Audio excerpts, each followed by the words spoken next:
വയനാട് സുൽത്താൻ ബത്തേരി മുൻസിഫ് magistrate കോടതിയിൽ മോഷണം. കോടതി സമുച്ചയത്തിലെ പ്രോപ്പർട്ടി റൂം കുത്തി തുറന്ന നിലയിൽ കാണുന്നു. പോലീസും വിരലടയാള വിദഗ്ധരും ഡോഗ് സ്ക്വാഡും സ്ഥലത്തെത്തി പരിശോധനകൾ നടത്തുകയാണ്. സുർജിത്ത് അയ്യപ്പത്തുണ്ട് വയനാട് നിന്ന് വിവരങ്ങൾ നൽകാൻ. സുർജിത്ത്, ഈ മുൻസിഫ് മജിസ്ട്രേറ്റ് കോടതിയിൽ എങ്ങനെ മോഷണം നടന്നു? ഇപ്പോൾ അവിടെ പോലീസിന്റെ പരിശോധന നടക്കുകയാണല്ലോ.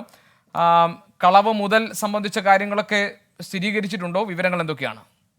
ഗോപി, ഇതുമായി ബന്ധപ്പെട്ട അന്വേഷണം നടത്തുകയാണ് പോലീസ്. കഴിഞ്ഞ രാത്രിയിലാണ് ബത്തേരി കോടതിയിൽ മോഷണം നടന്നിരിക്കുന്നത്. മുൻസിഫ് ഫസ്റ്റ് ക്ലാസ് മജിസ്ട്രേറ്റ് കോടതി 2-ലാണ് മോഷണം നടന്നിട്ടുള്ളത്. പുൽപ്പള്ളി കേണിച്ചിറ സ്റ്റേഷൻ പരിധിയിലെ കേസുകൾ കൈകാര്യം ചെയ്യുന്ന മുൻസിഫ് ഫസ്റ്റ് ക്ലാസ് മജിസ്ട്രേറ്റ് കോടതിയിലെ പ്രോപ്പർട്ടി റൂമിലാണ് മോഷണം. ഈ സമുച്ചയത്തിലെ ഇരുമ്പ് വാതിലുകൾ തുറന്ന് അകത്ത് കടന്ന മോഷ്ടാവ് പ്രോപ്പർട്ടി റൂമിന്റെ താഴ് പൊളിച്ചാണ് അകത്ത് കടന്നിരിക്കുന്നത് എന്നുള്ള വിവരമാണ് പ്രാഥമികമായി ലഭിക്കുന്നത്. സംഭവത്തെ തുടർന്ന് ബത്തേരി പോലീസ് സ്ഥലത്തെത്തി പ്രാഥമിക പരിശോധനകൾ നടത്തിക്കൊണ്ടിരിക്കുകയാണ്. ഡോസ്കോഡും വിരലടയാള വിദഗ്ധരും സ്ഥലത്ത് എത്തി പരിശോധന പൂർത്തിയാക്കിയിട്ടുണ്ട്.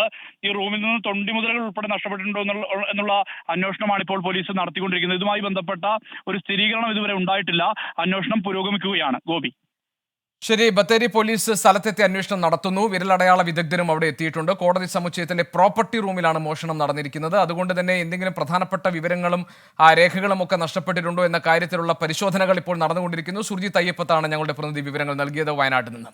ലോകത്തെവിടെയായാലും ഏത് സമയത്തും 24 വാർത്തകളും ഓഗ്മെന്റഡ് റിയാലിറ്റി പാക്കേജുകളും എക്സ്പ്ലെയിനറുകളും വിശദമായി കാണാൻ ഞങ്ങളുടെ യൂട്യൂബ് ചാനൽ നിങ്ങൾക്ക് സബ്സ്ക്രൈബ് ചെയ്യാം.